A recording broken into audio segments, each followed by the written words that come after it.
Tu regardes le monde avec tes yeux physiques, mais il y a une autre vision qui reste fermée, comme une porte blindée qui résiste à tous les pleurs et toutes les supplications. Imagine-toi devant cette porte. Tu frappes, tu implores, et rien ne bouge. Maintenant, imagine que tu n'as pas besoin de frapper. Tu as le code. Ce que je vais te montrer aujourd'hui, c'est comment entraîner tes yeux physiques pour commencer à percevoir ce qui soutient et façonne la réalité visible. Ce n'est pas une promesse magique ni une garantie universelle. C'est un entraînement perceptif, opératif et spirituel, soutenu par une lecture interprétative des récits bibliques et par des pratiques simples que tu peux reproduire chez toi. Beaucoup de croyants restent enfermés dans la posture du suppliant, de celui qui attend que quelque chose arrive de l'extérieur. Mais il existe une autre posture, celle qui active. Quand Jésus dit « Lazaro, viens dehors » dans les évangiles, on peut lire cet épisode comme un acte d'autorité plutôt que comme une supplication. J'utilise cet exemple comme une lecture possible, une façon d'illustrer que l'autorité spirituelle se manifeste parfois comme une commande claire. Nous ne réécrivons pas les textes, nous proposons une lecture interprétative qui éclaire une méthode d'entraînement de la perception.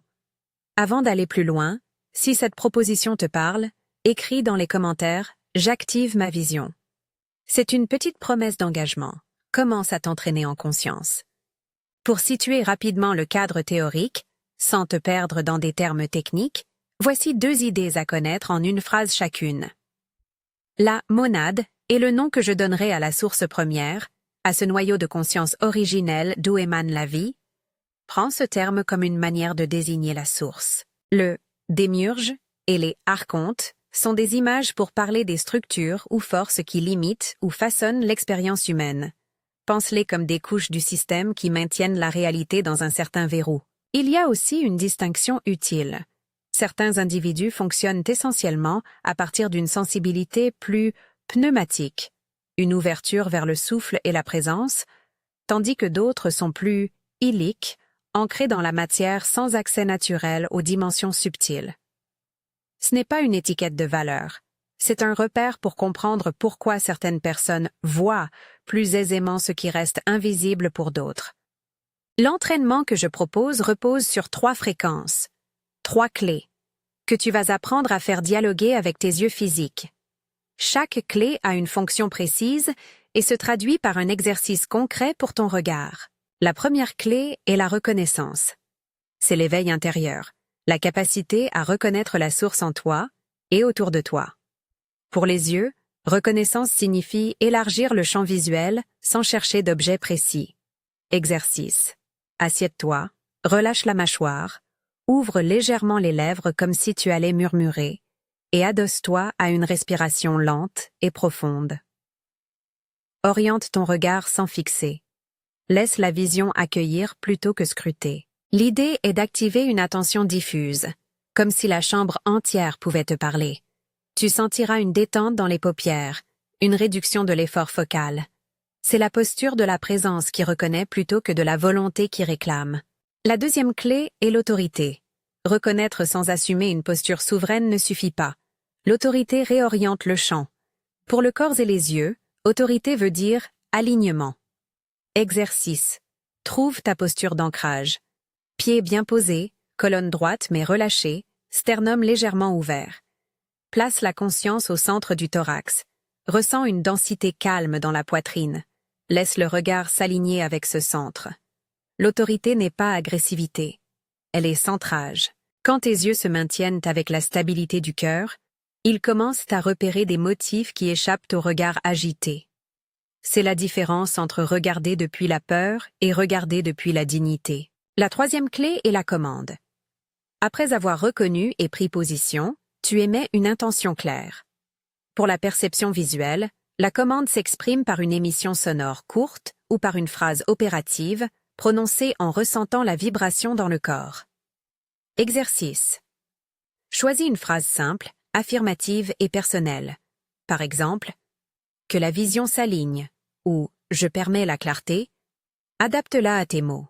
Prends une syllabe qui vibre dans le sternum ou dans la bouche, laisse-la résonner sans forcer, puis relâche. L'objectif n'est pas de brailler, mais d'envoyer une fréquence, comme un signal, une requête codée.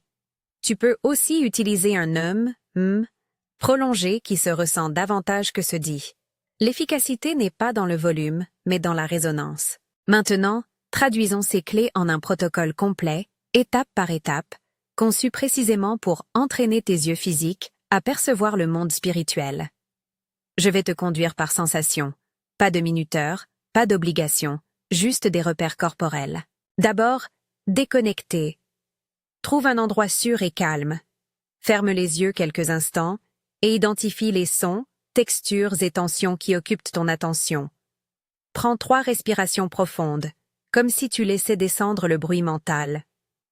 Le but n'est pas de forcer l'absence de pensée, mais de réduire leur emprise. Imagine coupe-circuit qui filtre les préoccupations urgentes. Sens que la tête peut s'alléger. Ensuite, descendre. Baisse la tension du front vers le cœur, puis vers le sternum. Ou, si tu le sens, vers le plexus solaire. Descendre, ici, signifie déplacer l'axe de conscience vers un centre plus dense. Tu dois sentir une petite lourdeur bienfaisante, une présence qui stabilise. Cette descente se traduit physiquement par une respiration plus ample dans la poitrine et un relâchement des épaules. Maintenant, ouvre doucement les yeux. 3e étape, résonance. Avec les yeux ouverts mais le regard doux, produis un son faible, un une syllabe brève, et observe comment le monde visuel change. La résonance doit être ressentie dans le corps. Note toute vibration dans la poitrine, la gorge ou le visage. Si tu utilises une phrase, prononce-la lentement, en synchronisant souffle et son. Le regard peut se dilater. Les couleurs peuvent sembler plus saturées ou au contraire atténuées. Tout est permis comme signal initial. 4e étape, énoncé opératif. Dans cet état de présence et de vibration, adresse une commande courte, affirmative et claire. Évite formulation dramatique. Sois simple. Que je vois la trame qui soutient. J'autorise la clarté. Tu peux prononcer les mots à voix basse ou simplement les ressentir mentalement en laissant le corps vibrer comme s'il parlait. Le cœur doit annoncer, la bouche suit. Après l'énoncé, lâche. Ne colle pas ton attention au résultat. 5e étape, lâcher prise. Après avoir envoyé le signal, relâche le regard et reviens à une observation passive. Laisse faire. Beaucoup cherchent trop vite une réponse visible. Parfois, la perception se manifeste comme un léger changement de ton, une image qui effleure, une intuition. Il est crucial de ne pas coller au moment. Le lâcher-prise est la partie la plus difficile et la plus essentielle de l'entraînement. Pendant ce protocole, tu vas rencontrer des interférences. Le doute est souvent le premier signal d'alarme. Il peut surgir comme un antivirus de la matrice, une résistance automatique qui veut protéger le statu quo. Quand le doute arrive, observe-le sans t'identifier. Note sa texture. Est-ce peur, mémoire, habitude? Rappelle-toi que le doute n'est pas l'ennemi absolu. Il peut te protéger d'hypothèses erronées. Sa fonction n'est pas de te saboter à chaque fois, mais de tester la nouveauté. Si tu ressens une montée d'anxiété ou d'images dérangeantes, arrête la pratique et reviens progressivement à la respiration. Il y a souvent un temps de latence entre ton énoncé et la perception d'un changement.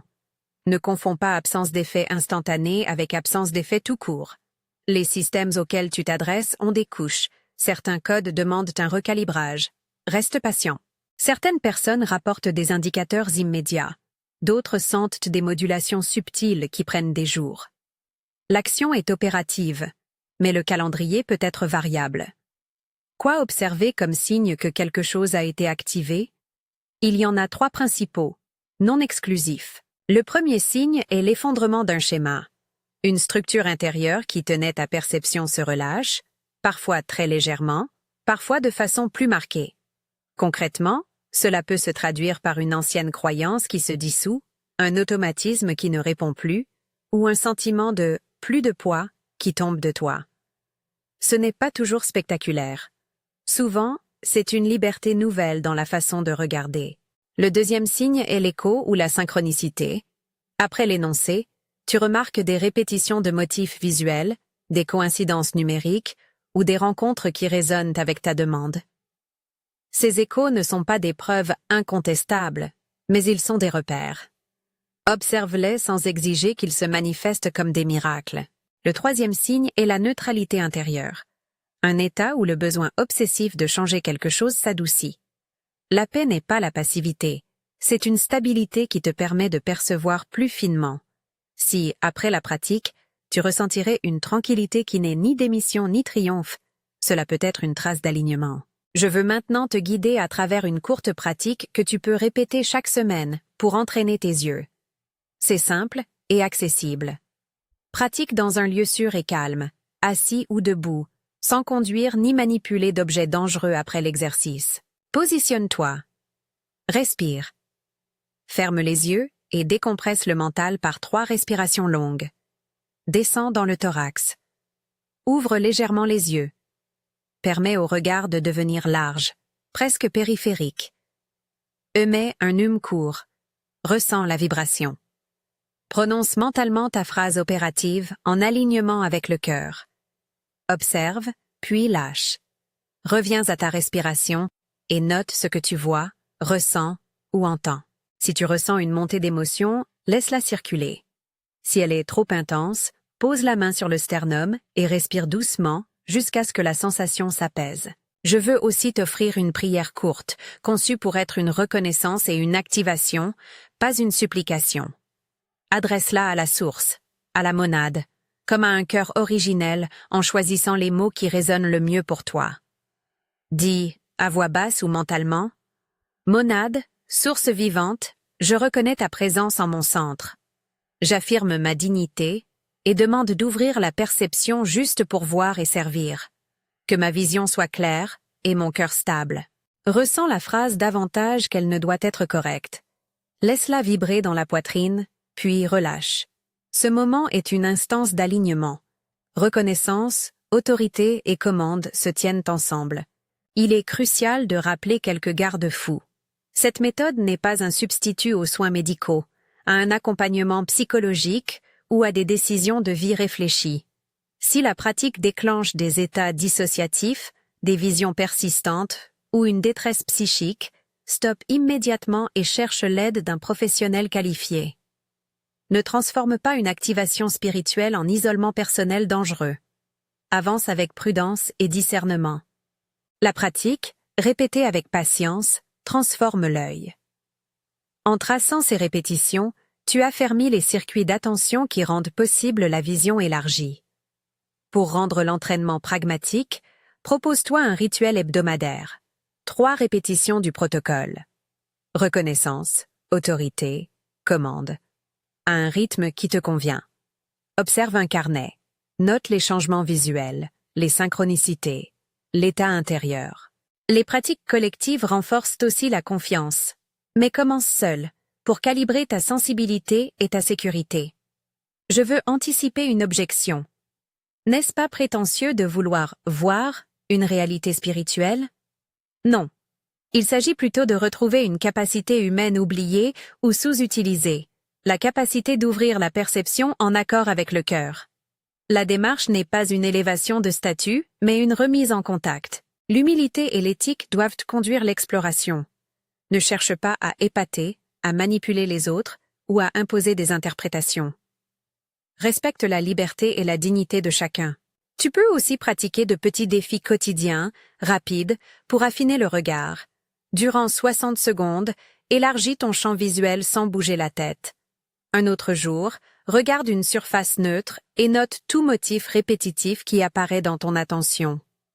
Un 3e jour, en marchant lentement, garde la voix intérieure silencieuse et laisse ton regard absorber le monde périphérique. Ces exercices ne promettent pas des révélations instantanées, mais ils recalibrent progressivement les muscles de l'attention. En conclusion, l'entraînement des yeux physiques pour percevoir le monde spirituel combine un cadre interprétatif, 3 fréquences clés et un protocole pratique simple. Déconnecter, descendre, raisonner, énoncer, lâcher. Rappelle-toi que tu ne joues pas à un jeu d'effets rapides, mais tu réapprends une manière de regarder qui implique responsabilité, patience et discernement. Tu peux t'attendre à des signes subtils d'ajustement. Effondrement de schéma, écho synchronistique, neutralité intérieure. Si l'expérience te met en difficulté, cherche un accompagnement compétent. Si tu veux continuer l'exploration avec des pratiques avancées et des guidances supplémentaires, abonne-toi à cette chaîne pour suivre la série. Nous irons plus loin, avec des exercices progressifs pour stabiliser la vision et des repères éthiques pour naviguer ce chemin en sécurité. Merci d'avoir accompagné cette pratique jusqu'ici. Pratique en conscience, respecte ton rythme et porte attention aux signes.